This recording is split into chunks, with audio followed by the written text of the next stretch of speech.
Good evening, ladies and gentlemen. Come to you live from our comfy couch here in the outskirts of the internet. This is the Gaming Saloon Reviews for May 21st, 2023, with your host, Bitchbreaker20448 and Rampant Epsilon. It's time to talk about Kamen Rider Black. Do we have to? How long can we talk about Geats for this week? Guess we'll probably have to. I was about to say, what is there to talk about with Geats this week?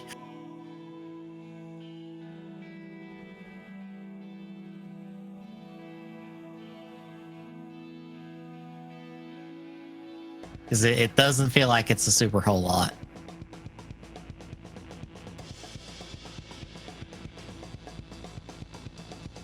I mean, you're not wrong. We killed off the big Yamato boss, so we can clean up that from the last arc. Geats and Buffa did a team up because reasons. And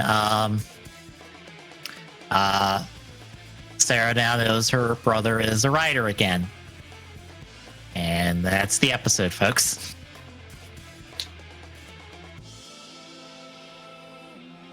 Like, the fight was cool and stuff. I like that Geats bounced off Buffa to kick the monster, and Buffa's like, "Oi, why didn't you kick me for?" And he's like, "You're invincible. What are you upset about?" And then literally shoots him point blank to prove his point.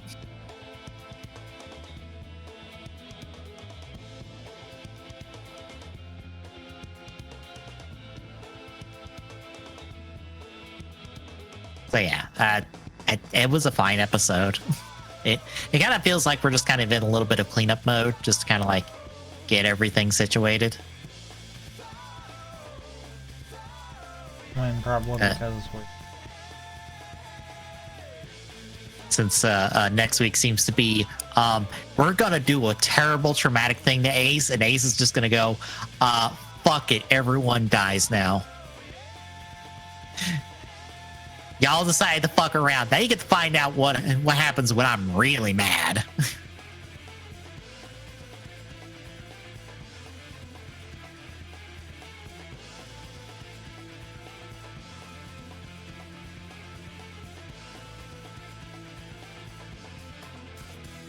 Yeah, that's I guess that's pretty much it. So shall we get to Kamen Rider Black for the week?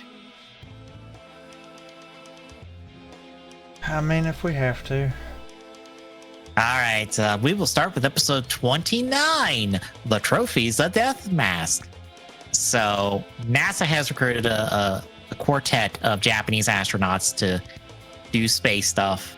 I don't think they ever specified what space stuff they were doing. They're just doing space stuff. So they're doing space stuff of the spacey stuff. Yeah. Gorgum has decided to kidnap them to sabotage the spacey stuff because to make them sabotage the shuttle to crash it into NASA, because we are foolish for trying to leave the planet. You know, the thing they're trying to get us to do. Have you considered that if we all fucked off, you get the planet up to yourself?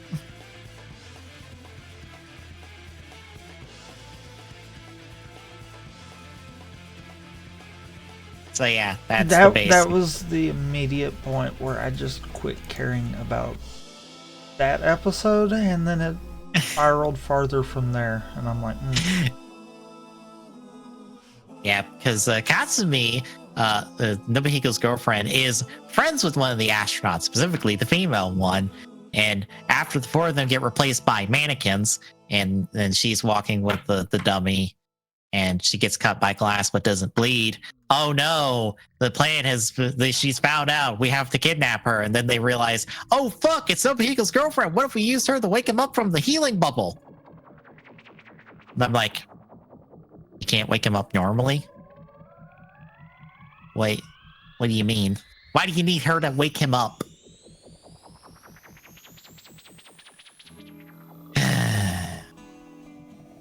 But Belgania is like, no, I'm not done fighting Comforter Black. I'm gonna sabotage this by putting her in a room with what we assume are the 4 astronauts early in this episode. Don't worry, they'll get dumber. So her and the girl astronaut escape. They run into Belgania. Belgania holds them hostage for Kotaro. Kotaro finds out about this by going into a phone booth to get a phone call and then get locked in the phone booth, only for the monster of this week to show up, pick up the phone booth with him in it, and throw it at Belgania. I got a chuckle out of that. I thought that was funny. I also love how long it took Kotaro to go, I should probably transform and punch my way out of this phone booth before something bad happens.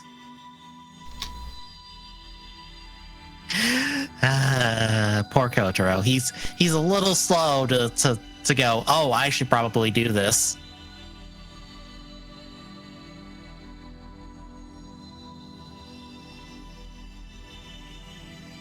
But yeah, he rescues the girls. They're in the hospital. Kotaro chose to rescue the rest of the astronauts. We find out, oh no, they're all the mannequin copies, meaning they're not at NASA. Which, why would it be, why would it be NASA? Why would it not be Japan's equivalent of NASA? Because Japan has an equivalent of NASA.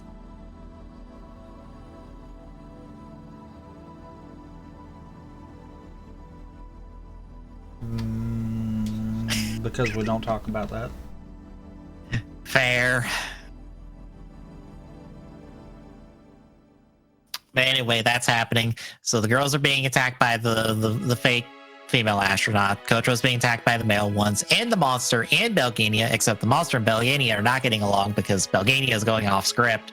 So lots of fighting, lots of punching and kicking, and Kotaro blows up the monster and saves the astronauts that are in a cave somewhere. And hooray, the day is saved. We're moving on. Episode 30, Aloha to an Assassin.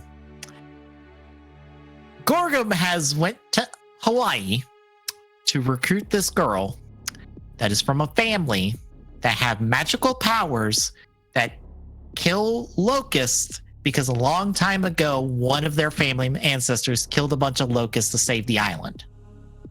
Therefore, their family now has the power to kill locusts.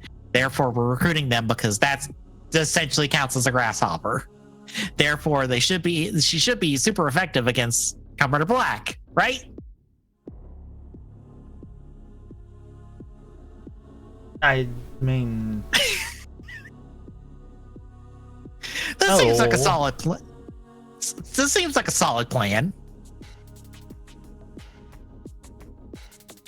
So they fake a monster attack back in Japan to get the girl close to Kotaro. But that's when Taki shows up out of nowhere to help this week.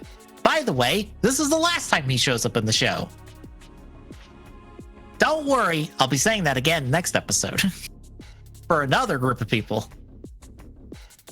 So they fight off the monster, and then the pair of them are talking about the girl.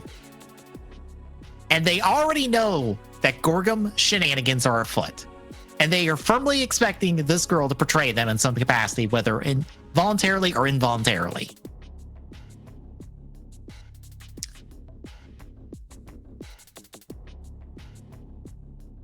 Why? Why? Like, I know why, because you kind of expect fuckery like this.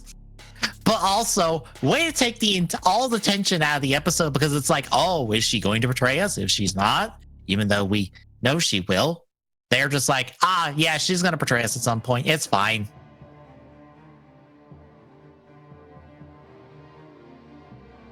That just seems terrible writing wise. I don't know. So yeah, it happens.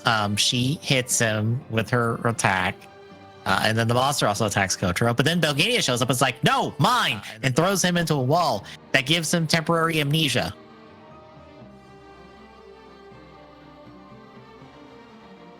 Question: Answer. Why is Kotaro having temporary amnesia like half this episode? Not even half. It's literally for like 2 minutes. True. But again, why? Yes.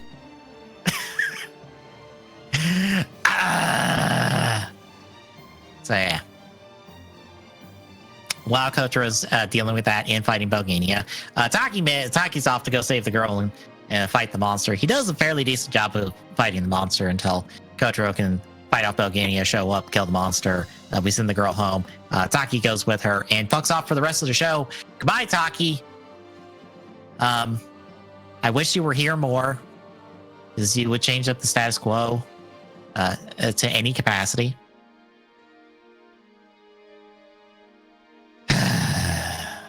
Moving on.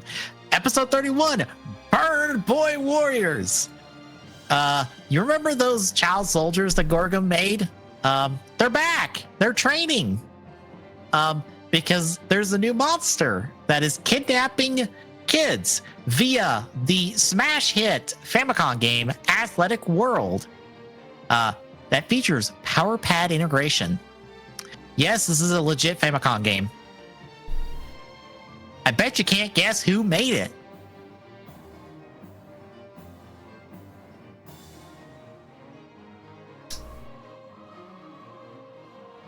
This is a Bandai made game. Because of course it is. Of course it is. I was fully expecting to check the dates on this and expect this to come out like within when this episode aired. No, this came out 2 years before the episode aired. Or 2 years 2 years before the episode aired.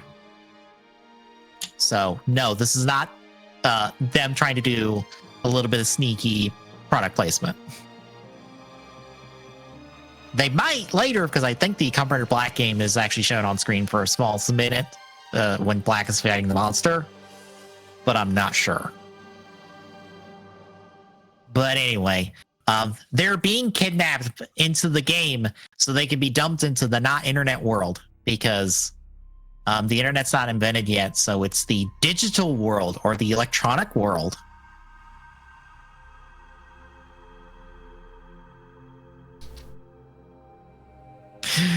I love how it's just like, it's not the internet world because the internet doesn't exist yet. And then we just reuse this when the internet gets invented. So now it's just the internet.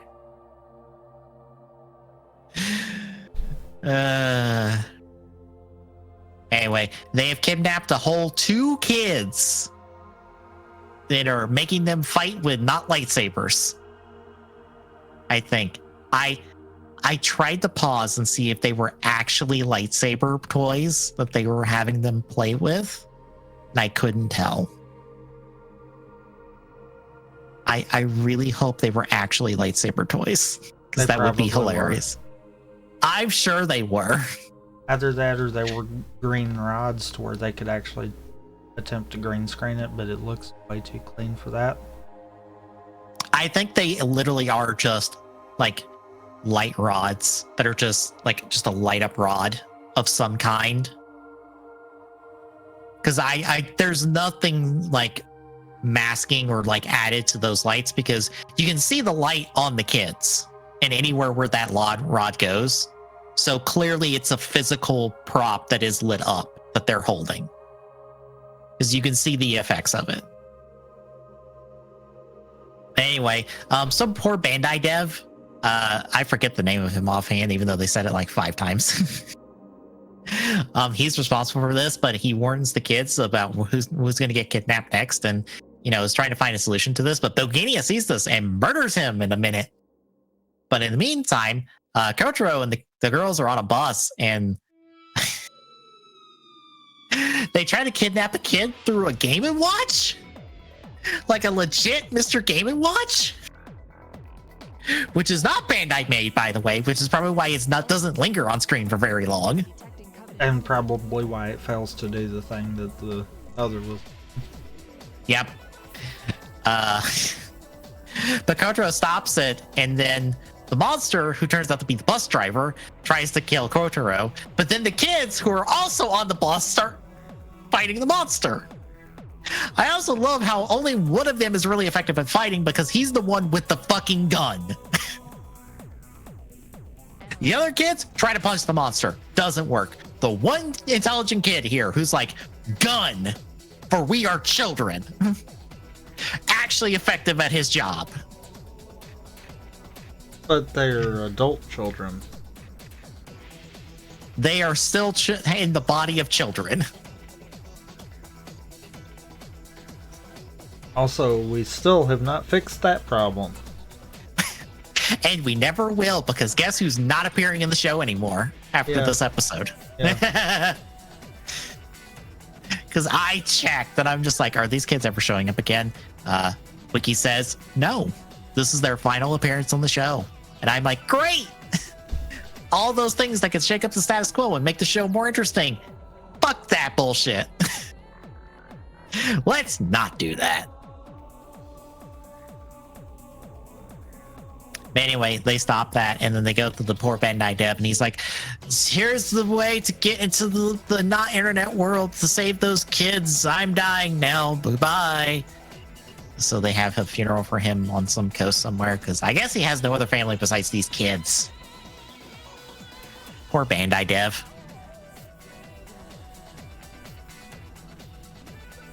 So Kotaro goes into the internet with 3 of the kids. He fights the monster. They rescue the kid. There's a Kamen Black video game cameo here in a minute in this, I guess, probably. I don't fucking know. And then that's the episode, folks. Are you ready for the shortest recap in the world of episode 32? Dream Girl Yuki. So 8 minutes of this episode are spent setting up this kid who is having dreams of the one girl in charge of Gorgum, trying to get her to come to an abbey and brainwash her to make her something or another. I don't fucking know. I stopped caring halfway through this episode. All I know is they try to lure the kid in. They get the kid. What?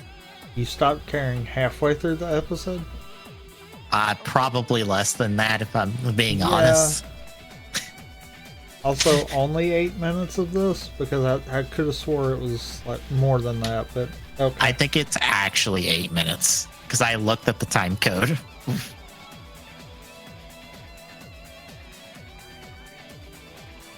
I could have swore it was more than that. Let me check. Because it felt like it lasted way longer.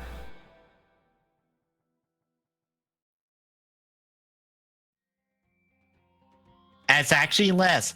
Kotaro shows up at the 7-minute, 54-second mark. So I just didn't care. Noted. Yep. By the way, that includes opening and everything. And the opening's a minute and a half on its own.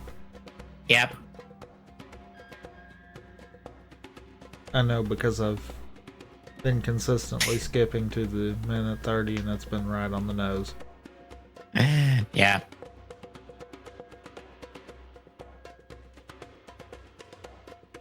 Anywho. They get her to the Abbey. She gets controlled by Belgenia chick. And then Kotaro gets pulled into an alternate world to save the kid and blows up the monster. Even though mushroom shenanigans, I think. Saves the kid, saves the day, blah, blah, blah. We're moving on. That's Kamen Rider Black for this week, folks. Fucking Shadow Moon shows up next week, by the way.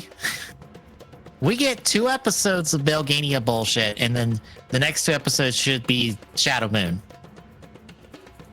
God, I hope he shows up and does something interesting. You realize I won't care by the time we get to the 2 episodes for Shadow Moon. I'm aware. I won't either. But I'm desperate.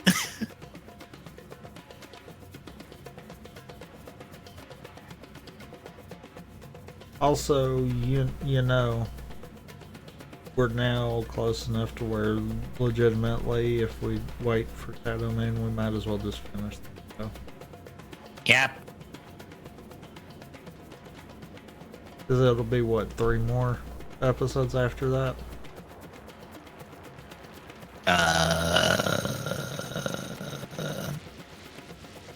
More than that.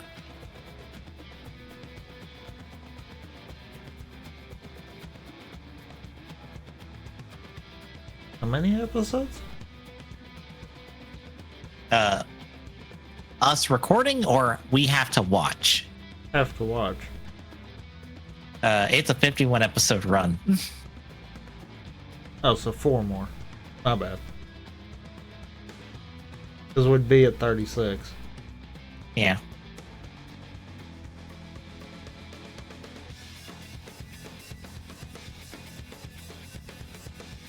Yeah. Wait, no, I was right.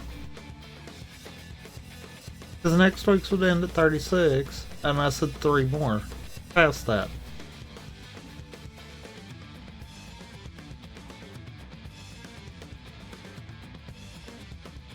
Yeah. So not more than that. Mm-hmm.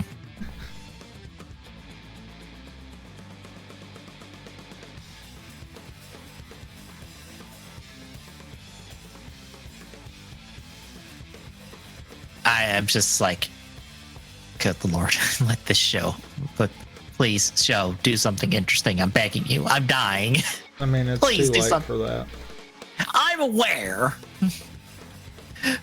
We are past the halfway point of the show, and I'm like, Shadow Moon has not shown fuck up and done anything. He's been in a healing bubble since episode fucking 1. And I'm sorry. Unless he comes in and kills Kotaro immediately and we have to spend 2 episodes fucking reviving him, there ain't nothing that man can do to save this show. I don't care how cool he looks. He is 30 plus episodes too goddamn late. Although, you know, if that happens, then I think that would mean we would have found the one of the starting points for Main Rider Must Die. I would say that, but unfortunately, Ichigo and Nigo die at the start of V3. End show. Because technically I wouldn't count that. Not their show. Fair. Of course they're gonna not be there. Fair. Well, no, Rider Man died in V3. Plus, technically you couldn't count Ichigo and Nigo because I said Main Rider die in show. Yeah. They're not that Main is- Rider if it's not their show. Yeah. So yeah. Black continues to be a show that we watch on a week-to-week basis, and I just like,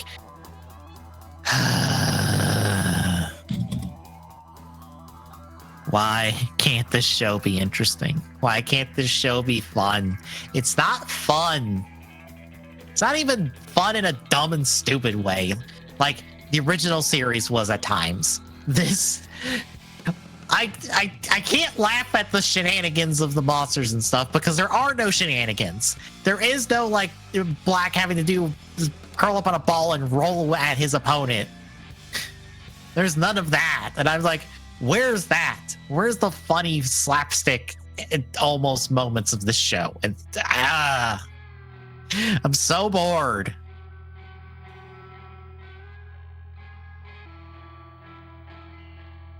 Yeah, next week, hopefully Shadow Moon does something fun. He probably won't. But between now and then, there's more Tears of the Kingdom Thursday as we will properly do plot progression. Friday will be Slay the Spire and Sonic Adventure 2 Multi-World. And Saturday will be, hopefully, Star Citizen if it cooperates. And if my computer cooperates. That too.